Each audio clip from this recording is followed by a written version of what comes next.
Emma ಮತ್ತು Daniel ಪರಿಪೂರ್ಣ ದಂಪತಿ ಅನ್ನಿಸುತ್ತಿದ್ದರು. ಅವರು ಒಂದಾಗಿ ನಗುತ್ತಿದ್ದರು, ಪ್ರವಾಸ ಮಾಡುತ್ತಿದ್ದರು, ಕನಸುಗಳನ್ನು ಹಂಚಿಕೊಳ್ಳುತ್ತಿದ್ದರು. ಆದರೆ ಡ್ಯಾನಿಯಲ್ ದಿನದ ದಿನಕ್ಕೆ ಅತಿಯಾಗಿ ಅಂತರಾಳವಾಗುತ್ತಾ ತಡವಾಗಿ ಮನೆಗೆ ಬರುತ್ತಾ ಹೋದನು. ಒಂದು ದಿನ ಎಮ್ಮಾ ಡ್ಯಾನಿಯಲ್ ಶರ್ಟ್ನಲ್ಲಿ ಲಿಪ್ಸ್ಟಿಕ್ ದಾಗಿದ್ದನ್ನು ಕಂಡಳು. ಅದು ಅವಳು ಬಳಸಿದ ಬಣ್ಣವಲ್ಲ. ಹೃದಯಭಗ್ನವಾಯಿತು. ಆದರೆ ಅವಳು ಸತ್ಯವನ್ನು ತಿಳಿಯಲು ಶಾಂತವಾಗಿ ಕಾಯುವುದಕ್ಕೆ ನಿರ್ಧರಿಸಿದಳು.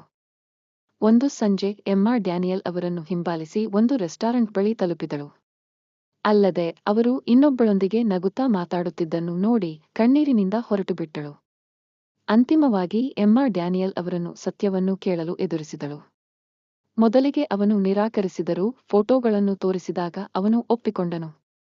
ಎಮ್ಮಾ ನುಡಿಸಲ್ಲದೆ ಹೊರಟಳು. ನಂಬಿಕೆಗೆ ಮಾಡಿದ ದ್ರೋಹವನ್ನು ಕ್ಷಮಿಸುವ ಬದಲು ತನ್ನ ಶಾಂತಿಯನ್ನು ಆರಿಸಿಕೊಂಡಳು.